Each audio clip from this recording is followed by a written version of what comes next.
Hello बच्चों, start करते हैं प्रकाश विद्युत प्रभाव का लेक्चर नंबर 5। पांचवा लेक्चर हम आज पढ़ेंगे और इस लेक्चर में हम टॉपिक तो एक ही पढ़ेंगे जो कि तुम्हारे सामने बोर्ड पर है और एक तीव्रता वाला है। इसके साथ साथ पिछले टॉपिक के और इस टॉपिक के मिला के जितने भी न्यूमेरिकल बनते हैं सारे हम इसमें करने वाले हैं। तो बहुत इंपॉर्टेंट लेक्चर होने वाला है, ध्यान से समझें। सबसे पहले हेडिंग डाला हुआ है किसी प्रकाश स्रोत से उत्सर्जित फोटोन की संख्या ज्ञात करना। सवाल यह है कि मान लो जैसे इतने फोटोन प्रति सेकंड आ रहे हैं और ऐसी कई चीज हमने पढ़ी हैं, बट मान लो एक बल्ब जल रहा है, ये एक बल्ब जल रहा है, रेड कलर का कोई बल्ब जल रहा है, इससे एक सेकंड में कितने फोटोन निकलेंगे, इस बात का, इस चीज की कैलकुलेशन कैसे की जाती है। माना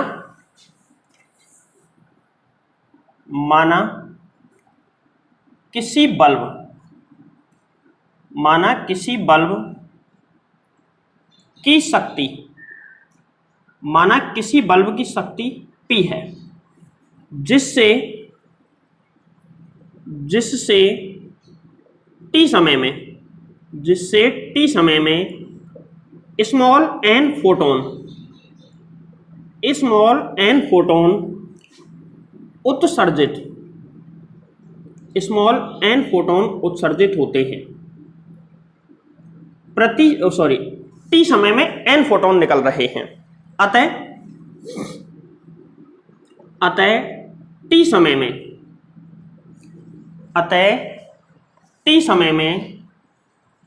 बल्ब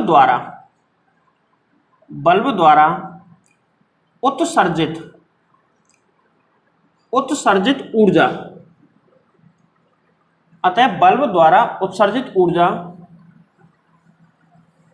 इसमें एक काम करो, एक लाइन और मान लेते हैं। इससे पहले माना एक फोटोन की ऊर्जा E बराबर h न्यू है। माना कि एक फोटोन की ऊर्जा कितनी है, E बराबर h न्यू। इसमें से ऐसा माना कि कितने सेकंड में बल्ब की शक्ति P है, 20 वाट का है, 50 वाट का है, 40 वाट का है, जितने वाट का बल्ब होगा वो उसकी क्या है, शक्ति। माना कि T समय में n फोटोन इसमें से निकल रहे हैं। n का मान हमको निकालना है क्योंकि ये तो पूछा है हमसे, टॉपिक ही ये है। और एक फोटोन जो निकल रहा है उसकी शक्ति E है, उसकी ऊर्जा E बराबर कितनी है, h न्यू। अब देखें, अतः बल्ब प्रति सेकंड, बल्ब T समय में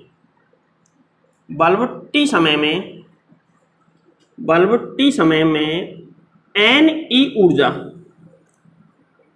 उत्सर्जित करेगा। सबसे पहले Ne ऊर्जा कहां से आई सुन लो भाई। एक फोटोन की ऊर्जा कितनी है, ये बल्ब है, बल्ब से T समय में टोटल n फोटोन निकल रहे हैं। एक फोटोन की ऊर्जा E, तो इसकी भी E, इसकी भी E। एक बल्ब से जितने भी फोटोन निकलेंगे सबकी ऊर्जा समान होगी क्योंकि सब एक जैसे फोटोन होंगे, या तो सभी रेड कलर के फोटोन होंगे, जिस कलर का बल्ब जल रहा है उसी कलर के सभी फोटोन होंगे, ठीक है। और इससे टोटल T समय में टोटल कितने फोटोन निकल रहे हैं, n। एक फोटोन निकलता तो इससे निकलने वाली ऊर्जा E होती, 2 निकलते तो 2E, 3 होते तो 3, n है तो Ne। समझ में आ गई होगी इतनी सी बात। इसके बाद में हम एक सिंपल सा फॉर्मूला लगाएंगे जो कि 9th क्लास में हमने पढ़ लिया था।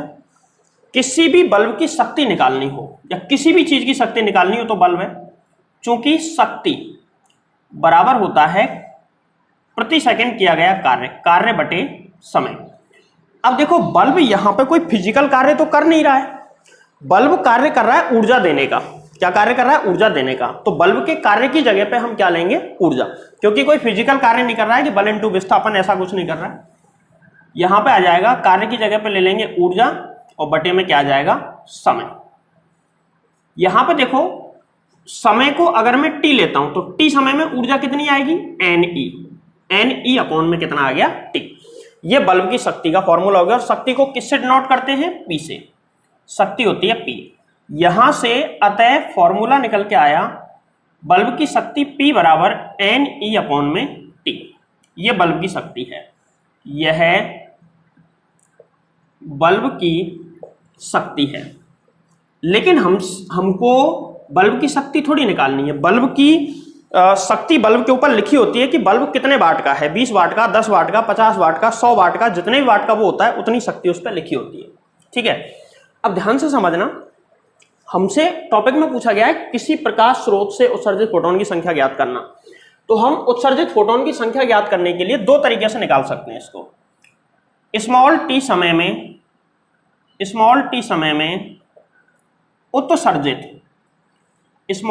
में उत्सर्जित फोटोन की संख्या। स्मॉल टी समय में किसी भी बल्ब से कितने फोटोन निकलेंगे ये हमको निकालना है। देखो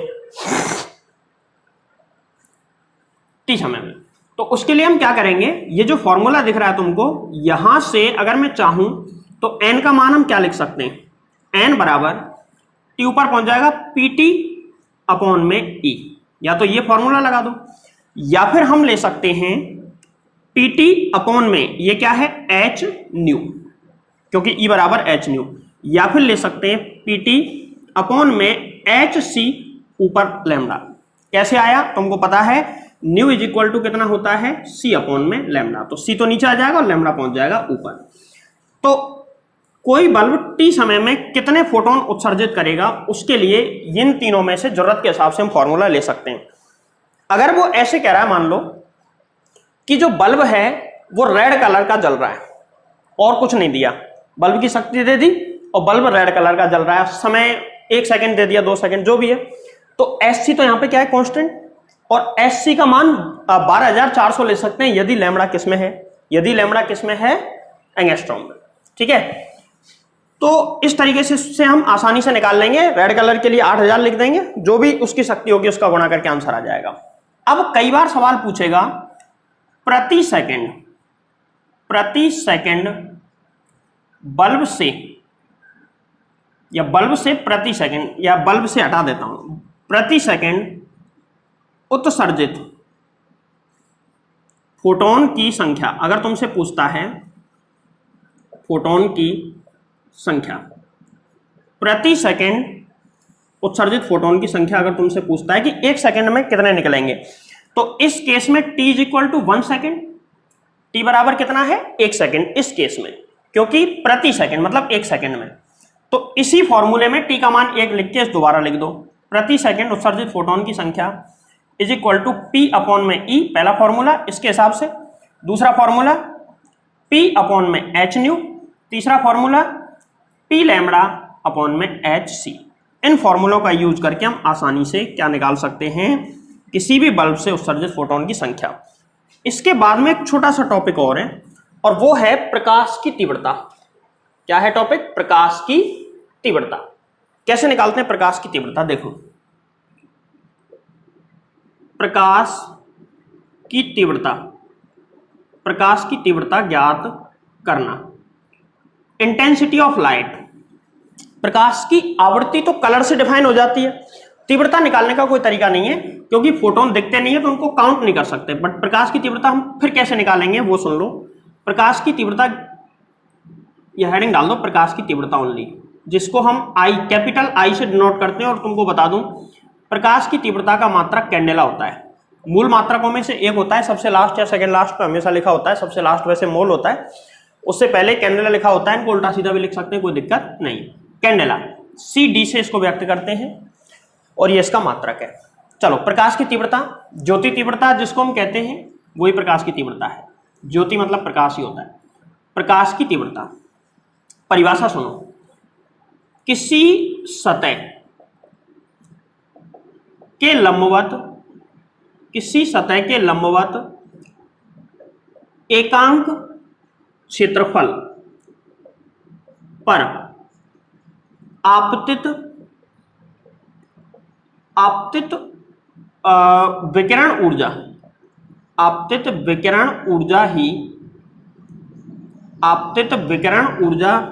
ही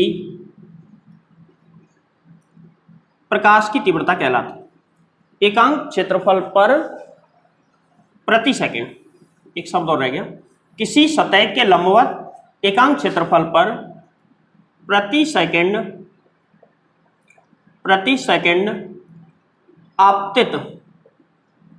आपतित विकिरण ऊर्जा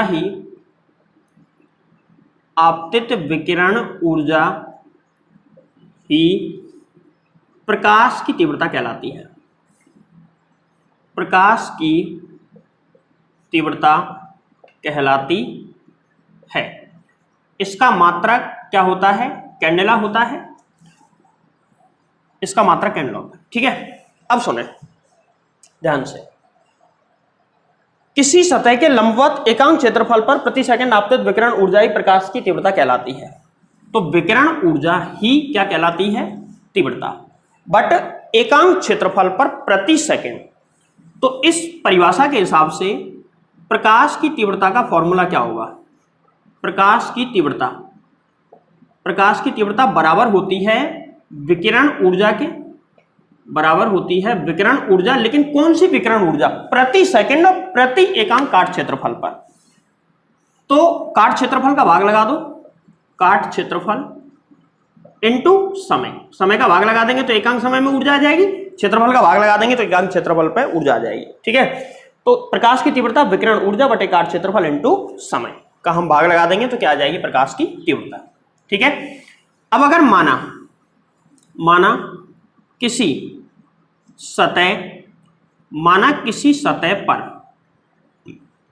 सतह पर प्रति सेकंड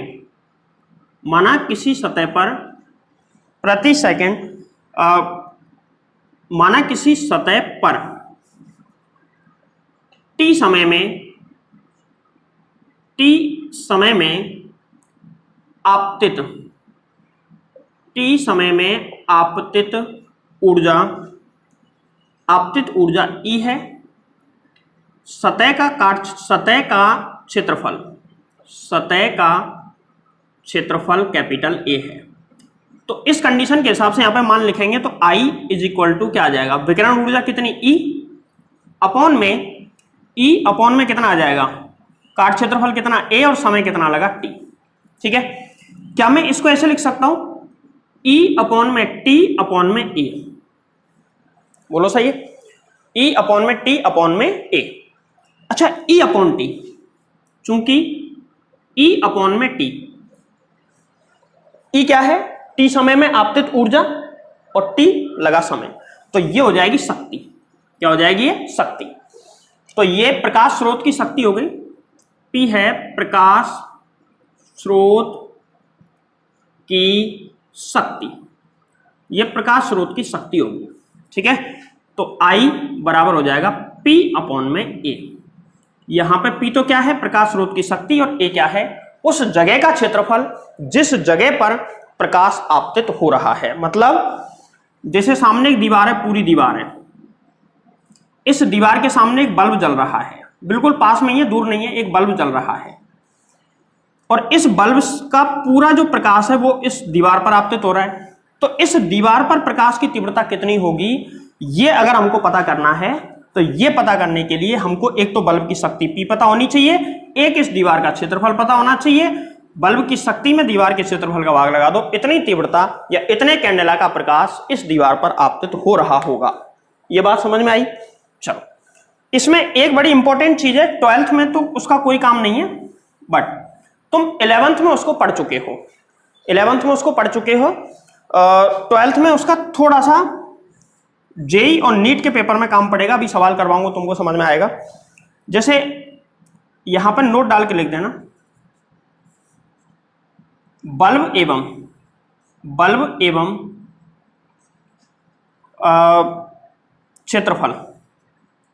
क्षेत्रफल की दूरी बढ़ने, क्षेत्रफल की दूरी स्मॉल d बढ़ने पर तीव्रता में निम्न समीकरण द्वारा कमी होती है।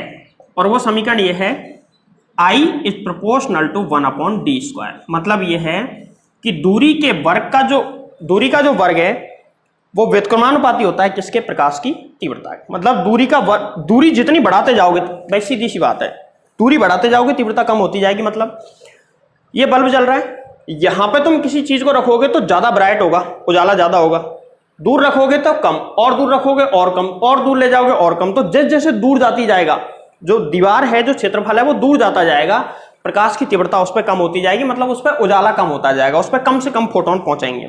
ठीक है, ये समीकरण याद रखें, अच्छा है, काम आएगा। ये एक्चुअल में डी दूरी क्या है? ये है प्रकाश। जैसे मान लो यहां पे एक बल्ब जल रहा है, तो प्रकाश स्रोत हो गया, बल्ब एक प्रकाश स्रोत हो गया।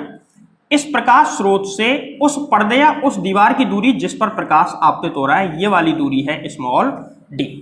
ठीक है, जैसे जैसे इन पर्दे और बल्ब यानी कि प्रकाश स्रोत के बीच की दूरी बढ़ेगी, वैसे वैसे प्रकाश की तीव्रता में क्या होती जाएगी? कम। तो ये दो टॉपिक थे, इनको जल्दी से एक बार नोट करें, छोटे छोटे से दो टॉपिक हैं। फिर हम चलते हैं कुछ न्यूमेरिकल्स के ऊपर। इसमें सबसे पहले एक थ्योरेटिकल क्वेश्चन समझो जो कई बार पूछा जा चुका है कि प्रकाश विद्युत प्रभाव की व्याख्या तरंग सिद्धांत से क्यों नहीं कर सकते? इसके लिए वो फोटोन की क्या जरूरत पड़ती है? तरंग से भी तो हो सकती है व्याख्या। भाई मैक्सवेल ने जब कहा कि प्रकाश तरंग के रूप में आता है, तो अवशोषण उत्सर्जन भी तरंग के रूप में क्यों नहीं होता? तो अगर ऐसा होता, तरंग के रूप में इसका अवशोषण उत्सर्जन होता, तो क्या दिक्कत आती? ये चीजें मैं कई बार डिस्कस कर चुका हूं, तुमको कहा है मैंने, लास्ट में बताऊंगा कहीं ना कहीं जहां काम पड़ेगा इसका। आज मैं इसमें बताने वाला हूं कि तरंग सिद्धांत से अगर इसकी व्याख्या की जा रही होती फोटो इलेक्ट्रिक इफेक्ट की, तो फिर क्या दिक्कत आती और क्या इसमें प्रॉब्लम है। मैक्स प्लांक ने अपना सिद्धांत जो दिया उससे क्या फायदा हुआ, सुनो। पहली चीज, अगर तुमने अब तक डिटेल में पढ़ा है तो तुमको समझ में आ गया होगा कि इलेक्ट्रॉन कैसे उत्सर्जित होता है। यहां से आया प्रकाश, एक फोटोन अवशोषित करेगा इलेक्ट्रॉन और दर से निकल जाएगा। यहां आया, दरा ऐसे निकल जाएगा तुरंत, मतलब आया और निकल गया, आया निकल गया। ये नहीं कि आया फिर फैला फिर सोचा फिर निकला, ऐसा मतलब डिले नहीं होगा, टाइम नहीं लगेगा, तो समय पछता नहीं होगी। सबसे पहली चीज सुनो, इसको मैं अभी बोल के लिखवा दूंगा, पहले समझ लो। यदि जो प्रकाश है, यदि प्रकाश तरंग के रूप में सतत अवशोषित हो तो क्या होगा? ये मान के चलो ये धातु है, ये धात्विक सतह है, इस सतह पर एक इलेक्ट्रॉन यहां पर है, ऐसे बहुत सारे इलेक्ट्रॉन इसमें हो सकते हैं। यहां से प्रकाश आया जो कि फोटोन के रूप में नहीं आ रहा है, हम ऐसा मान के चल रहे हैं तरंग के रूप में आ रहा है, फिर देखते हैं क्या दिक्कत आती है। आया और लगातार अवशोषित होता गया। भाई प्रकाश, ये प्रकाश है, फोटोन के हिसाब से एक फिक्स लंबाई का एक तरंग होती है, उसे फोटोन कहते हैं। फिक्स लंबाई की तरंग को फोटोन कहते हैं, जिसमें एक निश्चित ऊर्जा होती है, और वो प्रकाश का जो पूरा तरंग है वो इतने इतने भागों में बटी होती है।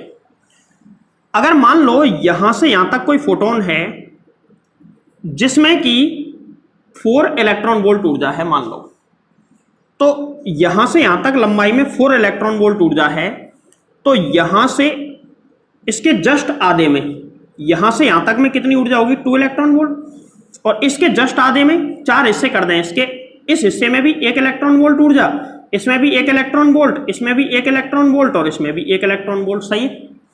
और इसके अलग अलग हिस्सों को देखते जाएं, इतनी लंबाई के बहुत सारे हिस्से लेते जाएं, तो इसके तरंग के प्रत्येक हिस्से में 1 इलेक्ट्रॉन वोल्ट ऊर्जा होगी, ऐसा हमने मान लिया। ठीक, अब ध्यान से सुनना, सतह पे आएगा तो सबसे पहले इतना हिस्सा आएगा, इसको अवशोषित कर लेगा, फिर इतना हिस्सा आएगा, इसको अवशोषित कर लेगा। ये हिस्सा मतलब इस जगह पर ऐसे बहुत सारे छोटे छोटे हिस्से आते जाएंगे। पहले छोटा हिस्सा आया, ये अवशोषित कर लिया, फिर दूसरा अवशोषित कर लिया, फिर तीसरा, फिर चौथा, फिर पांचवा। तो यहां पर जो इलेक्ट्रॉन है, इसका कार्यफलन मान लो 3 इलेक्ट्रॉन वोल्ट है। माना कि कितना है? 3 इलेक्ट्रॉन वोल्ट। तो जैसे ही 3 हिस्से आएंगे, ये अवशोषित ये यहां से इजेक्ट हो जाएगा, उत्सर्जित हो जाएगा। अब ये उत्सर्जित हो गया, यहां से हो सकता है 0 इलेक्ट्रॉन वोल्ट ऊर्जा से हो जाए, 3 हिस्से आते ही निकल जाए, या 4 हिस्से आ जाए तब निकले, 5 हिस्से, तो हो सकता है 0 इलेक्ट्रॉन वोल्ट से भी निकल जाए। चाहे प्रकाश की आवृत्ति बढ़ाओ मत बढ़ाओ, तीव्रता बढ़ाओ मत बढ़ाओ, उससे कोई फर्क नहीं पड़ेगा। दूसरी चीज, कि जब प्रकाश का एक हिस्सा आएगा, फिर थोड़ी देर बाद दूसरा आएगा, फिर तीसरा आएगा, चौथा आएगा, बहुत सारे हिस्सों को अवशोषित करते करते थोड़ा सा टाइम लगेगा तो इलेक्ट्रॉन के इजेक्शन में, उत्सर्जन में थोड़ी समय पश्चाता होगी, और समय पश्चाता तो होती नहीं है, ये बात हमने अच्छी तरह पढ़ी है। तो पहले अगर तरंग के रूप में इसको अवशोषित होता हुआ माने तो पहली दिक्कत ये आती है कि समय पश्चाता हो रही है। क्या हो रही है? समय पश्चाता। अब तुम सोचो, समय पश्चाता अगर हो रही है तो इसका मतलब ये गलत है, क्योंकि प्रकाश विद्युत प्रभाव के अकॉर्डिंग समय पश्चाता नहीं होनी चाहिए, मतलब ज्यादा समय उसमें नहीं लगना चाहिए। प्रकाश आया, फोटोन तुरंत निकल गया, फोटोन आया, इलेक्ट्रॉन निकल गया, जबकि यहाँ पे ऐसा नहीं हो रहा है। पहले काफी देर में प्रकाश अवशोषित हो रहा है, क्योंकि इसके बहुत सारे हिस्से अवशोषित होंगे और बहुत सारे हिस्से अवशोषित होंगे, तो ये एक दिक्कत। चलो, इस वाले पहले पॉइंट में तुमको हो सकता है कई चीजें क्लियर नहीं हुई हो। चलो दूसरे पॉइंट में डिटेल के साथ क्लियर करते हैं, दूसरे पॉइंट से तुमको और अच्छा समझ में आने वाला है। चलो मान लो ये दूसरा पॉइंट क्लियर कर रहा हूं। पॉइंट नंबर 2, यहां पर ये देखो, ये है कोई इलेक्ट्रॉन, जिस इलेक्ट्रॉन पर प्रकाश आ रहा है, और इस इलेक्ट्रॉन का कार्यफलन है 4 इलेक्ट्रॉन वोल्ट। कार्यफलन कितना है? 4 इलेक्ट्रॉन वोल्ट। और ये जो प्रकाश आ रहा है, इस प्रकाश के इतने हिस्से की लंबाई में 1 इलेक्ट्रॉन वोल्ट ऊर्जा है, प्रत्येक इतने ही लंबे हिस्से में 1 ही इलेक्ट्रॉन वोल्ट ऊर्जा होगी। समझ में आ गई बात? 1 इलेक्ट्रॉन वोल्ट। और माना कि इसके फोटोन की लंबाई यहां तक ही है, माना कि इसके फोटोन लंबाई यहां तक है, तो क्वांटम सिद्धांत के हिसाब से एक फोटोन की ऊर्जा कितनी होनी चाहिए? 3 electron volt, according to quantum सिद्धांत। ठीक है, एक फोटोन की ऊर्जा 3 इलेक्ट्रॉन वोल्ट। और तरंग सिद्धांत में फोटोन का कोई सिस्टम ही नहीं है, जितना प्रकाश आएगा अवशोषित हो जाएगा, वो तो ये कह रहा है सीधे सीधे। अब प्रैक्टिकली सोच के देखो, 4 इलेक्ट्रॉन वोल्ट कार्यफलन के इलेक्ट्रॉन को ऐसा प्रकाश उत्सर्जित कर सकता है क्या जिसके एक फोटोन की ऊर्जा 3 इलेक्ट्रॉन वोल्ट है? तो इसका जवाब है नहीं, ऐसा प्रैक्टिकली नहीं होता है। ये मत पूछना सर ऐसा क्यों, क्योंकि ऐसा प्रैक्टिकली होता ही नहीं है। प्रैक्टिकली जब करके देखा गया तो हुआ ही नहीं ऐसा, तो इसका मतलब इतने पे नहीं होता है ये। अब हम आगे चलते हैं। और भाई कैसे हो जाएगा? एक बार में एक फोटोन लेगा तो इसको निकलने के लिए कम से कम 4 इलेक्ट्रॉन वोल्ट ऊर्जा चाहिए, जो कि इसके पास है ही नहीं, फोटोन के पास तो 3 ही है ना। तो क्वांटम सिद्धांत के हिसाब से इस इलेक्ट्रॉन का उत्सर्जन होगा ही नहीं, फोटो इलेक्ट्रॉन मिलेगा ही नहीं। लेकिन तरंग सिद्धांत के हिसाब से देखें तो भाई इतने हिस्से में अगर 1 इलेक्ट्रॉन वोल्ट ऊर्जा है तो यहां तक 2, यहां तक 3, यहां तक 4, 5, 6, यहां तो ऊर्जा की कोई दिक्कत ही नहीं है। तो ये एक हिस्से को अवशोषित करेगा तब तक तो नहीं निकलेगा, फिर 2 को कर लेगा तो 1 और 1 2 हो गई इसके पास ऊर्जा, 3 को कर लेगा तो 3 हो गई, 4 को कर लेगा 4 हो गई, 5 को कर लेगा 5 हो गई, 6 को कर लेगा 6 हो गई, 7, 8, मतलब इसके पास जो आने वाली ऊर्जा है वो कितनी भी हो सकती है, अनंत इलेक्ट्रॉन वोल्ट हो सकती है। सही है, तो ये तरंग सिद्धांत के हिसाब से देखें तो ये अनंत इलेक्ट्रॉन वोल्ट ऊर्जा का प्रकाश इसके पास आ रहा है, जिसके पास ऊर्जा अनंत है। भाई यहां तक अवशोषित किया तो 4, यहां तक किया 5, मान लो 5 हिस्से अवशोषित कर लिए इसने, तो आराम से निकल जाएगा 2 इलेक्ट्रॉन वोल्ट ऊर्जा के साथ, अगर ऊर्जा आनी नहीं हुई तो, सॉरी 1 इलेक्ट्रॉन वोल्ट। अगर इसने 5 हिस्से अवशोषित कर लिए इस प्रकाश की, जितनी लंबाई में 1 इलेक्ट्रॉन वोल्ट ऊर्जा है उससे 5 गुनी लंबाई का प्रकाश इसने अवशोषित कर लिया, 5 गुनी लंबी तरंग इसने अवशोषित कर ली, तो इसके पास टोटल एनर्जी आ गई 5 इलेक्ट्रॉन वोल्ट, और ये इलेक्ट्रॉन निकल जाना चाहिए 1 इलेक्ट्रॉन वोल्ट ऊर्जा के साथ। तो अब यहां पे ये सिद्धांत कुछ और कह रहा है और ये सिद्धांत कुछ और ही कह रहा है। ये सिद्धांत तो कह रहा है कि 3 इलेक्ट्रॉन वोल्ट जिस फोटोन की ऊर्जा है उस फोटोन द्वारा इलेक्ट्रॉन का उत्सर्जन संभव ही नहीं है। प्रैक्टिकली भी ऐसा देखा गया, मतलब वास्तव में भी ऐसा ही होता है। लेकिन तरंग सिद्धांत यह कहता है कि प्रकाश तो लगातार चलता है, और लगातार चलता है तो लगातार अवशोषित होगा, और लगातार अवशोषित होगा तो इसकी ऊर्जा अनंत होगी, और ऊर्जा अनंत होगी तो किसी भी इलेक्ट्रॉन का उत्सर्जन दहली आवृत्ति से कम पर ही हो जाएगा। भाई इसकी ऊर्जा मान लो आधा इलेक्ट्रॉन वोल्ट है, क्या हो गया, ये 50 टुकड़े अवशोषित कर लेगा। इसकी ऊर्जा और घटा दो, 1/4 इलेक्ट्रॉन वोल्ट है तो 2000 टुकड़े अवशोषित कर लेगा, क्योंकि लगातार प्रकाश आ रहा है ना, तो अवशोषित करता जाएगा। तो कभी ना कभी इसके पास टोटल ऊर्जा 4 इलेक्ट्रॉन वोल्ट से ज्यादा हो ही जाएगी, और हो जाएगी तो यहां से इजेक्ट हो जाएगा, जो कि संभव नहीं है। मतलब यह है कि कम से कम दहली आवृत्ति का प्रकाश होना ही होना चाहिए। इससे कम आवृत्ति पर इलेक्ट्रॉन का उत्सर्जन नहीं होगा, चाहे तीव्रता कितनी भी बढ़ा ली जाए। इस पर हम कई बार खूब बहस कर चुके हैं और कई चीजों पे मैं बता चुका हूं इस चीज को। तो दहली आवृत्ति से कम आवृत्ति पर फोटो इलेक्ट्रॉन का उत्सर्जन नहीं होना चाहिए, बट ये सिद्धांत के अनुसार हो जाएगा। अच्छा, हम मान लो एक तीसरे पॉइंट पे आते हैं। अगर हम आवृत्ति ना बढ़ाएं, सिर्फ तीव्रता बढ़ाएं, सिर्फ क्या बढ़ाएं? तीव्रता। तो तीव्रता बढ़ाने से प्रकाश की मात्रा बढ़ेगी। प्रकाश की क्या बढ़ेगी? मात्रा। इसको तुम ऐसे भी समझ सकते थे, जैसे मान लो यहां पे एक इलेक्ट्रॉन है। क्वांटम सिद्धांत कहता है कि एक इलेक्ट्रॉन एक फोटोन को अवशोषित करेगा, लेकिन तरंग सिद्धांत कुछ नहीं कहता। यहां पर दो फोटोन, मान लो इसका कार्यफलन है 4 इलेक्ट्रॉन वोल्ट, इसके एक फोटोन की ऊर्जा 2 इलेक्ट्रॉन वोल्ट, इसकी 2। तो एक से ज्यादा को एक साथ अवशोषित करके उत्सर्जित हो जाना चाहिए, जबकि ऐसा नहीं होता है। तो ऐसे समझ लो, ऐसे समझ लो, एक ही बात। ठीक। तीसरा पॉइंट यह है, यहां पर एक इलेक्ट्रॉन है, इस इलेक्ट्रॉन के पास प्रकाश आया और हमने प्रकाश की तीव्रता बढ़ाई है, बढ़ाते जा रहे हैं, उसकी मात्रा बढ़ाते जा रहे हैं। तो पहले इस पर एक तरंग आ रही होगी, तीव्रता बढ़ाने पे 2 तरंग आएंगी और तीव्रता बढ़ाने पे 3 तरंग आएगी। अगर इस वाली तरंग के जितने हिस्से को अवशोषित कर रहा है उसकी ऊर्जा 2 इलेक्ट्रॉन वोल्ट है, इसकी भी 2 इलेक्ट्रॉन वोल्ट है, इसकी भी 2 इलेक्ट्रॉन वोल्ट है, और इसका कार्यफलन 3 इलेक्ट्रॉन वोल्ट है। तो पहले जब एक तरंग आ रही होगी तब तो ये उत्सर्जित नहीं होगा। ऐसे मान लो, चलो 2 इलेक्ट्रॉन वोल्ट ले लो, तो ये कितनी ऊर्जा के साथ बाहर निकलेगा? जब केवल एक तरंग आ रही है 0 इलेक्ट्रॉन वोल्ट के साथ। जब 2 तरंगें आ रही होंगी तो कितनी ऊर्जा से बाहर निकलेगा? 2 इलेक्ट्रॉन वोल्ट। और जब 3 आ रही होंगी तो 4 इलेक्ट्रॉन वोल्ट के साथ ही बाहर निकलेगा, क्योंकि 2 2 4 6 में से 2 गया तो 4। तो कुल मिला के हमने आवृत्ति को नहीं बढ़ाया, लेकिन किसको बढ़ाया? तीव्रता को बढ़ा दिया। तीव्रता को बढ़ाने से फोटो इलेक्ट्रॉन की गतिज ऊर्जा बढ़ती जा रही है, यहां पे गौर से देखो, जो कि संभव नहीं है, क्योंकि इस बात पे तो हम खूब अच्छी तरह समझ चुके हैं कि तीव्रता बढ़ाने से इलेक्ट्रॉन की गतिज ऊर्जा पर कोई फर्क नहीं पड़ता है। ये 3 इश्यू थे, इस वजह से हम प्रकाश विद्युत प्रभाव की व्याख्या तरंग सिद्धांत से नहीं कर सकते हैं। तो पहले इनको समझ लेना, समझने के बाद में अब लिखें। पहला पॉइंट आराम से रोक रोक के लिख लेना वीडियो, मैं जल्दी जल्दी बोल रहा हूं। पहला पॉइंट, यदि प्रकाश तरंग के रूप में सतत रूप से अवशोषित हो तो तरंग धातु की सतह पर फैलेगी तथा इलेक्ट्रॉन का उत्सर्जन तब तक नहीं होगा जब तक कि इलेक्ट्रॉन द्वारा कार्यफलन के समान ऊर्जा अवशोषित ना कर ली जाए। इस प्रकार इलेक्ट्रॉन के उत्सर्जन में समय पश्चता होगी, जो कि संभव नहीं है। दूसरा पॉइंट, तरंग सिद्धांत के अनुसार एक इलेक्ट्रॉन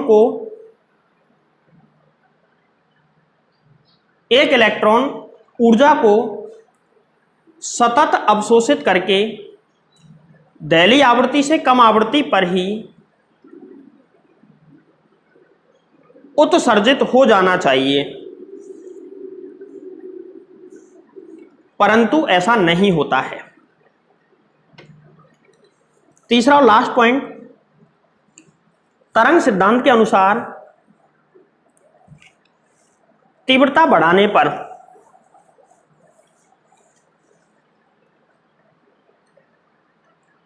प्रति सेकंड आपतित ऊर्जा बढ़नी चाहिए। इस कारण उत्सर्जित फोटो इलेक्ट्रॉन की गतिज ऊर्जा भी बढ़ेगी, परंतु वास्तव में तीव्रता बढ़ाने पर फोटो इलेक्ट्रॉन की गतिज ऊर्जा नहीं बढ़ती है। ये 3 पॉइंट लिख देना और इसके लास्ट में पैराग्राफ चेंज करके लिख देना, निम्न कारणों द्वारा यह स्पष्ट होता है कि प्रकाश विद्युत प्रभाव की व्याख्या तरंग सिद्धांत नहीं कर सकता है।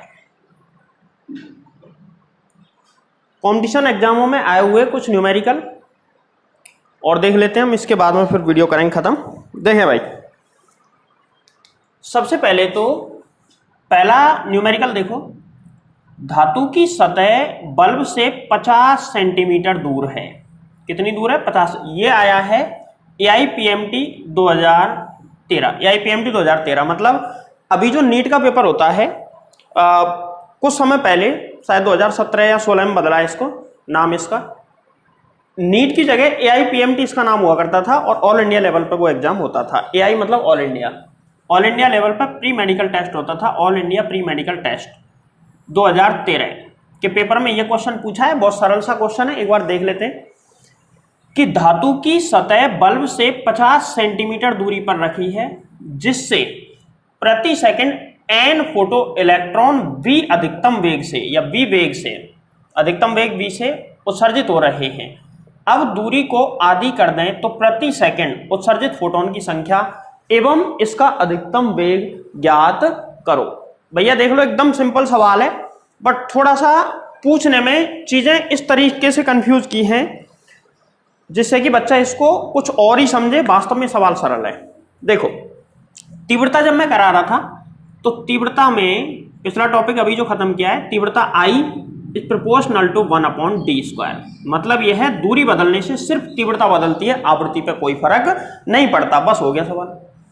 अब तुम खुद दिमाग लगा सकते हो कि आवृत्ति तो बदलेगी नहीं लेकिन तीव्रता बदलेगी, और दूरी को आधी करेंगे तो तीव्रता 4 गुनी बढ़ जाएगी। तीव्रता 4 गुनी बढ़ जाएगी। तो देखो, इसमें दो केस हैं। केस 1, जब बल्ब से, ये मान लो बल्ब है, जब बल्ब से जो पर्दा रखा हुआ है वो पर्दा या धातु की सतह रखी हुई है, सॉरी धातु की जो सतह रखी हुई है वो इससे 50 सेंटीमीटर दूरी पर है। ये दूरी है 50 सेंटीमीटर, और यहां से इलेक्ट्रॉन निकल रहे हैं, इधर निकलेंगे, यहां से इलेक्ट्रॉन उत्सर्जित हो रहे हैं जिनकी संख्या, यहां पे जो तीव्रता है उसको मैं मान लेता हूं I, माना कि इस समय तीव्रता कितनी है I, और तीव्रता तो I है, उत्सर्जित फोटो इलेक्ट्रॉन की संख्या n है, और वो v वेग से गति करके जा रहे हैं। अब सुनना ध्यान से, केस सेकंड, ये तो सवाल में दिया हुआ है। केस सेकंड में हमसे पूछा गया है कि अब की बार जो ये बल्ब है, इस बल्ब से इस धातु की सतह को 25 सेंटीमीटर दूरी पे लाके रख दिया, मतलब दूरी आधी कर दी। अब जो इलेक्ट्रॉन निकलेंगे यहां से, उनके साथ क्या होगा? क्या उनकी संख्या बढ़ेगी या फिर उनका वेग भी बढ़ेगा, या दोनों बढ़ेंगे? क्या होगा समझ लेते हैं। यहां पर तीव्रता कितनी है? I। तो यहां पर तीव्रता हम चेक करेंगे। I बराबर, I प्रोपोर्शनल टू फॉर्मूला होता है 1/d², ये फॉर्मूला होता है।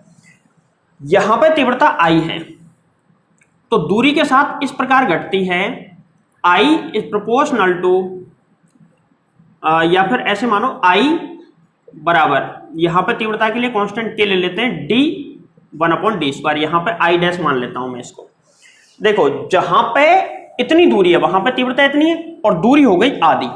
दूरी आधी होगी, 50 की जगह दूरी 25 रह गई, तो तीव्रता बोलो कितने गुनी हो जाएगी? तीव्रता हो जाएगी 4 गुनी। तो यहां पे जो तीव्रता आएगी I डैश बराबर आ जाएगी 4I। तीव्रता इसकी तुलना में 4 गुनी हो जाएगी।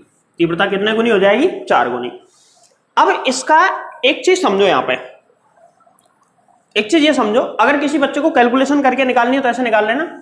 यहां पर आ जाएगा I बराबर कांस्टेंट k अपॉन में 50 का स्क्वायर, ठीक है। यहां पर तीव्रता जब निकालेंगे, यहां पर तीव्रता हमने मानी है I डैश, तो I डैश बराबर आ जाएगा k अपॉन में 25 का होल स्क्वायर। जब इसको तुम सॉल्व करोगे, इसमें इसका भाग लगा के, तो I डैश बराबर 4I यहां से प्राप्त हो जाएगा। करके देख लेना अगर दिक्कत आ रही है तो।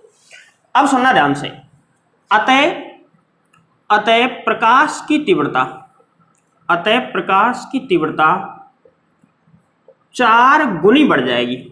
अतः प्रकाश की तीव्रता 4 गुनी बढ़ जाएगी। मतलब यह है, जब उसको तुम 50 से 25 पे लाओगे तो उस पे जो उजाला जा रहा होगा बल्ब की तरफ से वो 4 गुना बढ़ जाएगा। उजाला 4 गुना बढ़ने का मतलब है प्रति सेकंड आपतित फोटोन की संख्या भी 4 गुनी हो जाएगी, लेकिन तीव्रता बढ़ेगी पर आवृत्ति पर कोई फर्क नहीं पड़ेगा। भाई आवृत्ति पर फर्क पड़ता है प्रकाश स्रोत से।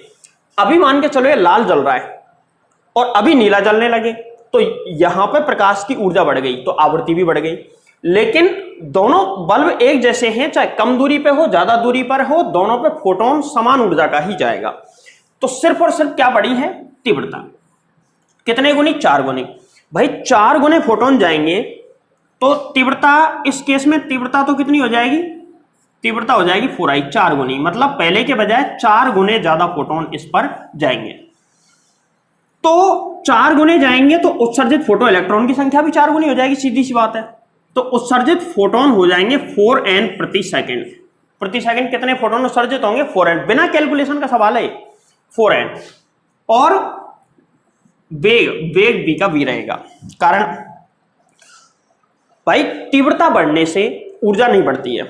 एक फोटोन की ऊर्जा पर कोई फर्क नहीं पड़ता तीव्रता बढ़ने से। एक फोटोन की ऊर्जा बढ़ती है कब? जब आवृत्ति को बढ़ाया जाए। समझ में आ गई बात? तो आवृत्ति यहां पे हमने बढ़ाई नहीं है, सिर्फ तीव्रता बढ़ाई है। और ये जो वेग है ये किस पे निर्भर करेगा? मान लो धातु की सतह है, यहां से विकिरण ऊर्जा आई और इधर फोटो इलेक्ट्रॉन निकल के जाएगा, मान के चलो v वेग से, तो काइनेटिक एनर्जी इसकी k से निकल के जा रहा है और k is proportional to v, या k बराबर हाफ mv², ऐसे भी हम कह सकते हैं। यहां से आने वाली ऊर्जा को हम नहीं बढ़ा रहे हैं, हम सिर्फ क्या बढ़ा रहे हैं? फोटोन की संख्या। तो इलेक्ट्रॉन ज्यादा निकलेंगे ये सही बात है, लेकिन जितने भी इलेक्ट्रॉन निकलेंगे सबकी गतिज ऊर्जा में कोई परिवर्तन नहीं होगा, अर्थात गतिज ऊर्जा नहीं बढ़ेगी, इस कारण वेग में भी वृद्धि नहीं होगी। तो ये सवाल समझ में आ गया होगा तुमको। अब अपनी भाषा में अच्छी तरीके से इसको लिख लेना। अगला सवाल देखो, यह सवाल AIEEE 2007 में पूछा गया है। AIEEE 2007 ये ऑल इंडिया लेवल पे पहले सबसे बढ़िया एग्जाम होता था IIT, जो आज भी होता है। इसके बाद में होता था AIEEE, 2 एग्जाम होते थे। AIEEE भी ऑल इंडिया लेवल का ही एग्जाम है, ठीक है, all India engineering entrance exam. चलो इस सवाल में क्या पूछा है, इसका भी पेपर बहुत बढ़िया लेवल का आता था भाई, IIT मेंस के बजाय भी थोड़ा ठीक होता था। किसी धात्विक सतह पर 400 नैनोमीटर तरंगदैर्ध्य का प्रकाश आपतित करने पर उत्सर्जित इलेक्ट्रॉन की अधिकतम गतिज ऊर्जा इतनी है, तो धातु का कार्यफलन ज्ञात करो। यह तो बहुत सरल सवाल है, आइंस्टीन के प्रकाश विद्युत समीकरण पर आधारित है। सीधे सीधे आइंस्टीन का प्रकाश विद्युत समीकरण है कि k max is equal to E minus phi nought. k max होगा तभी ऐसा आएगा, k होगा तो E और माइनस ब्रैकेट में W plus phi nought. W क्या है? ऊर्जा हानि। यहां पे ऊर्जा हानि जीरो होती है। खैर पूछ नहीं रहा तो ज्यादा दिमाग में लगाओ मत। तुमको सवाल में k max दे रखा है, कितना है? 1.68 इलेक्ट्रॉन वोल्ट बराबर E का मान हम निकाल सकते हैं। देखो ये किस में दे रखा है हमको? नैनोमीटर में, तो 1240 बटे 400, इतने इलेक्ट्रॉन वोल्ट आ गया। इलेक्ट्रॉन वोल्ट में ये आ गई और माइनस फाई नॉट। अब इसको सॉल्व करो, 0 से कट गई 0 और 0 से 0 कटने के बाद में क्या बचा?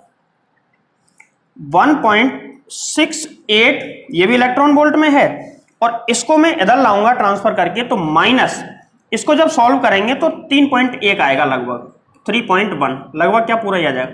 Minus 3.1 is equal to minus का फाई नॉट, और phi nought is equal to, इसमें से घटा लो कितना आया? 3.1 में से 1.68 घटा लेंगे 3.10 में से, ये अपना कार्यफलन आ जाएगा। जितना भी आएगा वो इलेक्ट्रॉन वोल्ट में आएगा, ध्यान रखना। अगर पेपर में ऑप्शन इलेक्ट्रॉन वोल्ट में ना होकर जूल में हो तो फिर हम इसको इलेक्ट्रॉन वोल्ट को किस में बदल लेंगे? जूल में।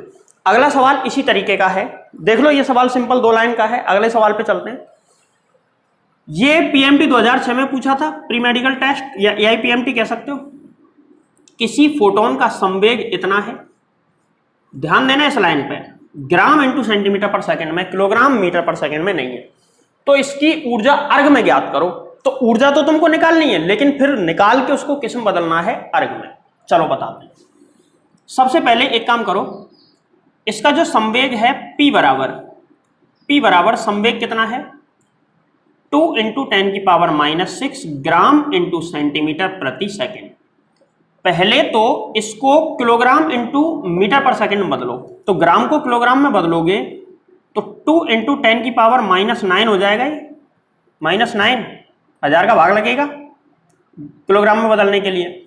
और फिर मीटर को जब सेंटीमीटर को जब मीटर में बदलोगे तो 10 की घात -2 का हो जाएगा, 10 की घात -11 क्या आ जाएगा किलोग्राम इंटू मीटर प्रति सेकेंड। ये तो संवेग आ गया। चलो संवेग को हमने बदल लिया। अब चूंकि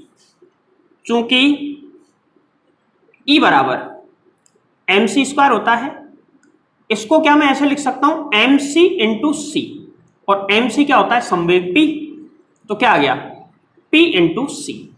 अब p सवाल में दिया है और c तुमको पहले से पता है, तो एक फोटोन की ऊर्जा आ जाएगी E बराबर कितनी, p का मान 2 into 10⁻11 into 3 into 10⁻⁹, sorry 3 into 10⁸, और ये जूल में आंसर आएगा, ध्यान रखना। E बराबर कितना आया 2 इंटू 6 इंटू 10⁻³ जूल, इतने जूल आंसर आ गया। अब इसको अर्ग में बदलना है तो आसानी से तुम बदल सकते हो। जूल को अर्ग में बदलना बहुत आसान है, 11th क्लास में सबने पढ़ा है, तो आराम से डायरेक्ट इसको किस्म बदल लेना, अर्ग में बदल लेना, और अर्ग में बदल के जो भी तुम्हारा आंसर है आ जाएगा। क्लियर है? अब चलते हैं लास्ट सवाल पे। एक वर्णीय प्रकाश स्रोत है, इतना हर्ट्ज आवृत्ति के फोटोन उत्सर्जित करता है, स्रोत की शक्ति इतने वाट है, तो इससे प्रति सेकंड कितने फोटोन निकलते हैं। स्रोत इतने हर्ट्ज आवृत्ति का, तो उसमें से जो आवृत्ति निकल के जा रही है प्रकाश की वो कितनी है 6 इंटू 10⁻14 हर्ट्ज। स्रोत की शक्ति, स्रोत की जो शक्ति है P इज इक्वल टू कितना 8 इंटू 10⁻³ वाट, इतने वाट शक्ति है। तो प्रति सेकंड उत्सर्जित फोटोन की संख्या, प्रति सेकंड उत्सर्जित फोटोन की संख्या का फॉर्मूला होता है N बराबर P अपॉन में E, शक्ति और बटे में ऊर्जा, यह फॉर्मूला होता है प्रति सेकंड के लिए। यहां पर ऊर्जा हमें पता नहीं है, लेकिन P अपॉन में h न्यू इसको लिख सकते हैं, ये दे रखा है हमको। P का मान कितना 8 इंटू 10⁻³ अपॉन में h का मान 6.626 इंटू 10⁻34 इंटू में न्यू का मान 6 इंटू 10⁻14, और आराम से इसको सॉल्व करके तुम प्रति सेकंड उत्सर्जित फोटोन की संख्या निकाल सकते हो। देखो पावर्स पहले सॉल्व कर लेना, 10⁻34 और ये कितना 14, 10⁻20 आएगा, ये जाएगा ऊपर, और आराम से तुम इसको सॉल्व कर सकते हो कि कितने फोटोन इस बल्ब से प्रति सेकंड निकल रहे हैं। बोलो समझ में आ गई बात? तो इसको एक बार नोट कर लो सारे सवाल, कोई डाउट हो किसी भी सवाल में तो आराम से तुम कमेंट करना और पूछना मेरे से। अब अगले सवालों पे चलते हैं।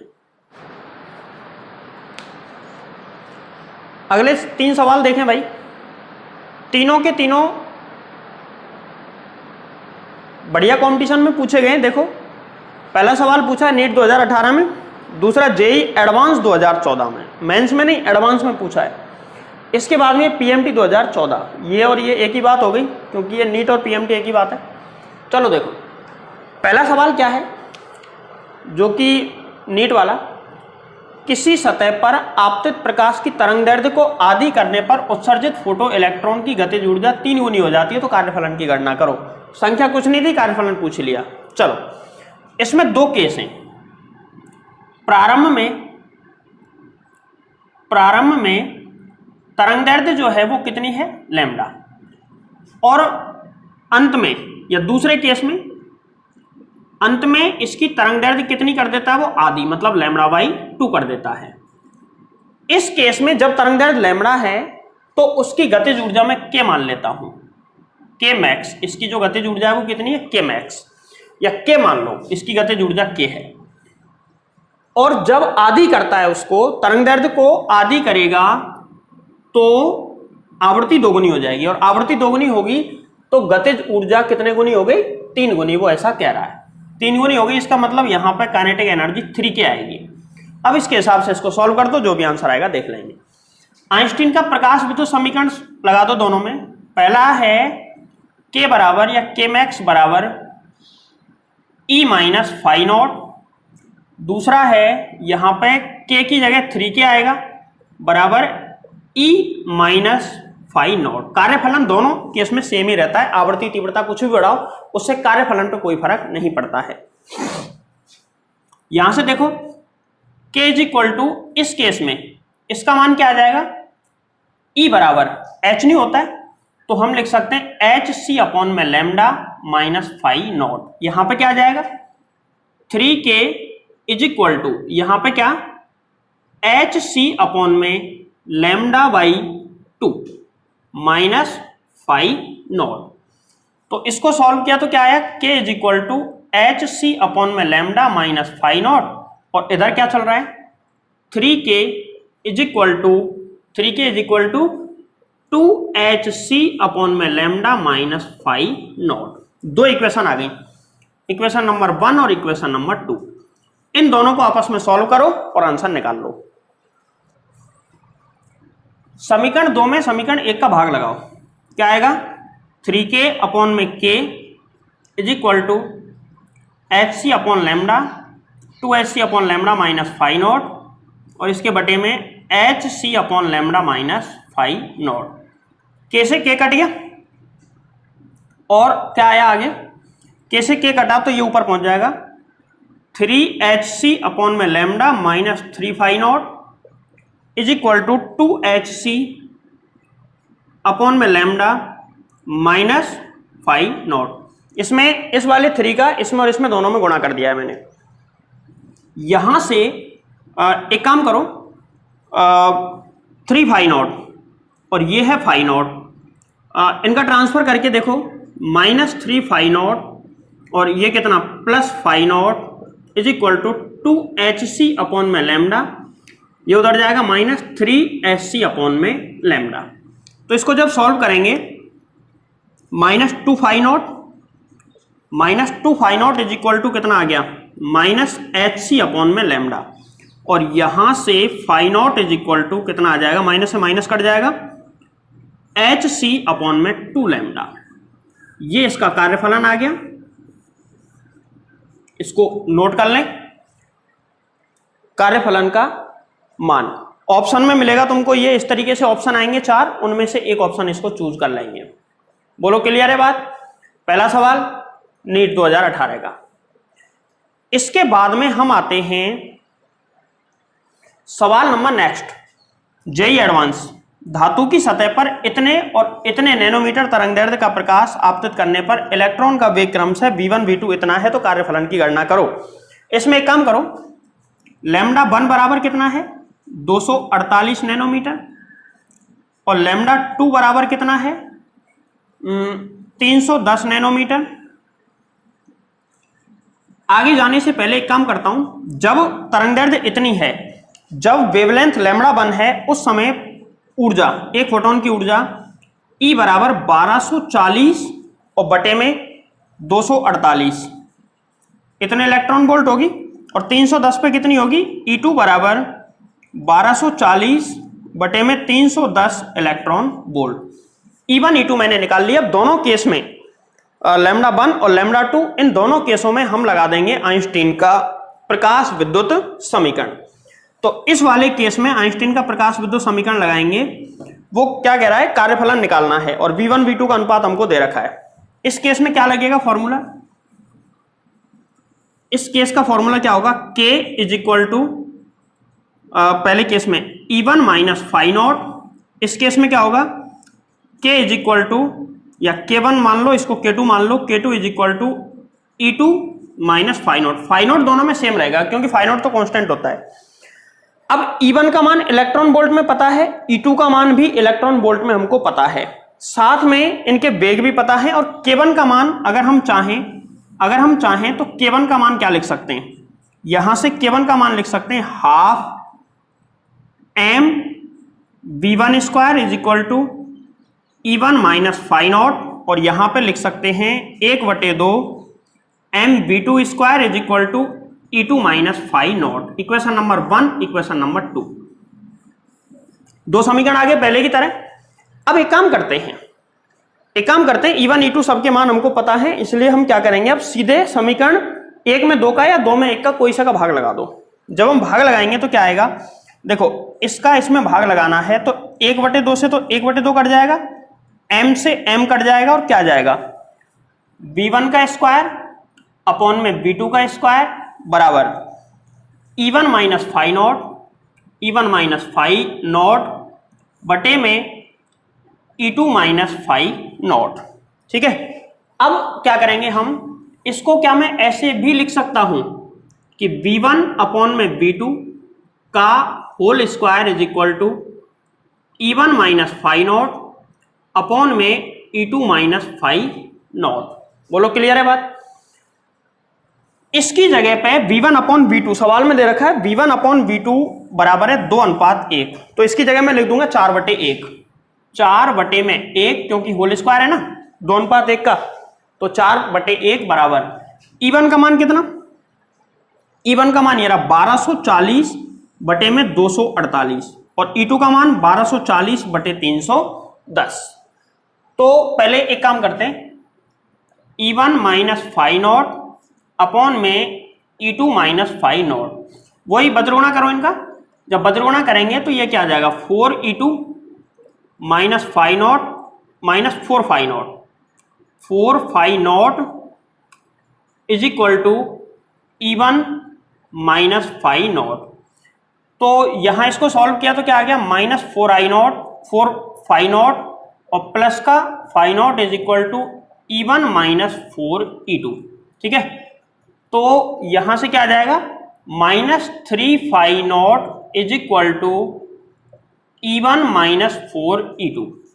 अब तुमको पता चल गया होगा कि हमको फाइव नॉट निकालना था, तो फाइव नॉट बराबर आ जाएगा माइनस का चिन्ह उधर जाएगा तो उल्टे हो जाएंगे, कितने 4E2 माइनस E1 और बटे में कितना 3। ये इसका आंसर है। अब तुम कहोगे सर इसका एग्जैक्ट आंसर निकालो, तो इतनी जगह नहीं है मेरे पास, तुम निकाल लेना, क्योंकि E1 और E2 के मान तुमको पहले से पता है। देखो E1 का मान इतने इलेक्ट्रॉन वोल्ट, E2 का मान इतने इलेक्ट्रॉन वोल्ट, तो कार्यफलन भी इलेक्ट्रॉन वोल्ट में ही निकल के आएगा, इस बात का ध्यान रखना। तो इसको सॉल्व करना और कमेंट करके, एकमात्र क्वेश्चन का आंसर तुमको मैं दे रहा हूं, कमेंट करके बताना कि इसका कितने इलेक्ट्रॉन वोल्ट आंसर आता है। ठीक है, जेई एडवांस का सवाल है, अच्छा सवाल है, एक बार देख लेना अच्छे तरीके से। और फिर से मैं समझा देता हूं, धातु की सतह पर इतने और इतने तरंगदैर्घ्य का प्रकाश आ रहा है, इन कंडीशनों में जो इलेक्ट्रॉन निकल रहे हैं, फोटो इलेक्ट्रॉन, उनके वेगों का अनुपात 2:1 है, तो उस धातु का कार्यफलन कितना है, λ1 इतना, λ2 इतना। जब तरंगदैर्घ्य इतनी है तो एक फोटोन की ऊर्जा इतनी, जब तरंगदैर्घ्य इतनी है तो दूसरे फोटोन की ऊर्जा इतनी, दूसरे केस में एक फोटोन की ऊर्जा। आइंस्टीन का प्रकाश विद्युत समीकरण लगाया, K1 बराबर E1 माइनस फाइव नॉट, यहां पे क्या K2 बराबर E2 minus phi not.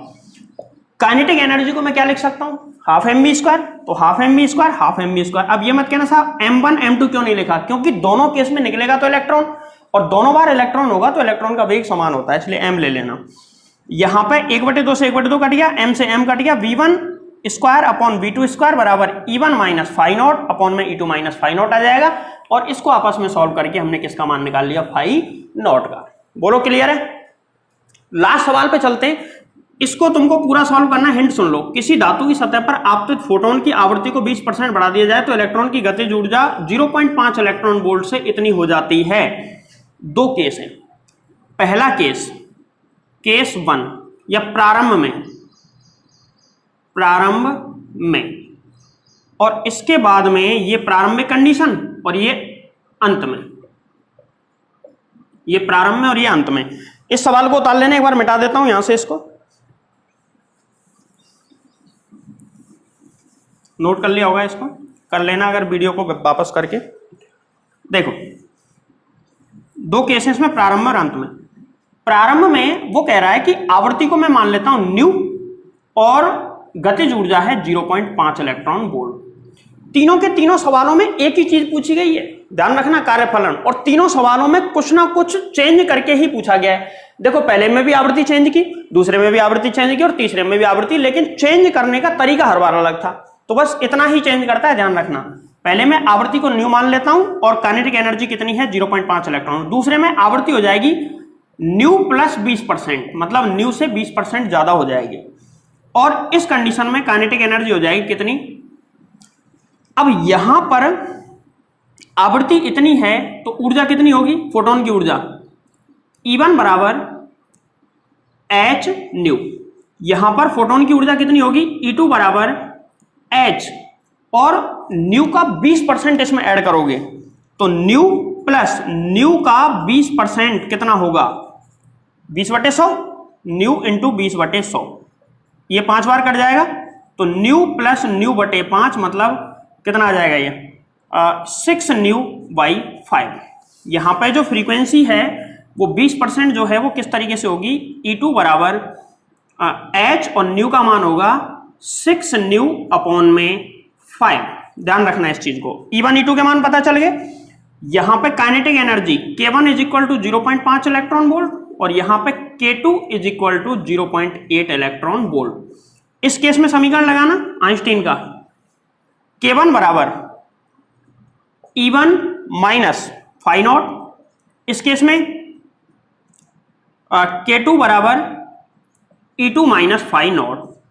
K1 का मान 0.5 बराबर E1 का मान h nu minus phi nought. यहां से एक काम करो, h न्यू का मान निकाल लो। h न्यू बराबर कितना आ गया 0.5 इलेक्ट्रॉन वोल्ट, इलेक्ट्रॉन वोल्ट में चल रहा भी plus phi nought. h nu का मान ये निकल गया। इधर से देखना, इधर से क्या आ जाएगा K2 का मान 0.8 बराबर E2 का मान है 6h न्यू अपॉन में 5 माइनस फाई नॉट। देखो यहां से 0.8 प्लस फाई नॉट बराबर आ जाएगा 6h न्यू अपॉन में 5। अब एक काम करो, h न्यू का मान उठा के यहां से इसको लिख दो। तो जब चलो मैं थोड़ा सा इसको मिटा देता हूं, तो एक इक्वेशन ये आ गई और दूसरी इक्वेशन ये है। इसको भले इक्वेशन नंबर 1 डाल देना। दूसरी इक्वेशन क्या है 0.8 plus phi nought is equal to 6 upon 5 और h न्यू की जगह हम क्या लिख सकते हैं 0.5 प्लस फाई नॉट। बोलो ठीक है, इक्वेशन नंबर 1 से मान लिख दिया है। तो 0.8 प्लस फाई नॉट बराबर इसका गुणा करेंगे 6×5 30 मतलब 3/5 प्लस 6 फाई नॉट अपॉन में 5। अब एक काम करो, इस फाई नॉट को इधर ले आओ, इसको इधर ले आओ। 0.8 माइनस 3 अपॉन में 5 is equal to 6 phi nought upon 5 minus phi nought. यहां से इधर से इसको मैं क्या लिख सकता हूं 8/10 यानी कि 4/5। इसको घटाएंगे तो कितना आएगा 1/5। इसको क्या लिख सकते हैं 8/10 और 8/10 को 2 से काटेंगे तो कितना आ जाएगा 4/5। इसमें से इसको घटाएंगे तो 1/5 इज इक्वल टू इधर से कितना आया फाई नॉट को कॉमन ले लिया तो 6/5 माइनस 1 इंटू फाई नॉट। यहां से फाई नॉट बराबर आ जाएगा 1/5, फाई नॉट बराबर 1/5 और इसके बटे में आ जाएगा, इसको सॉल्व करो कितना आया ये आ जाएगा 1/5 और 1/5 से 1/5 कट जाएगा। फाई नॉट बराबर 1 इलेक्ट्रॉन वोल्ट। ये इसका भैया आंसर है। ये PMT 2014 का सवाल है, अच्छा सवाल है, एक बार इसको पूरा नोट करो।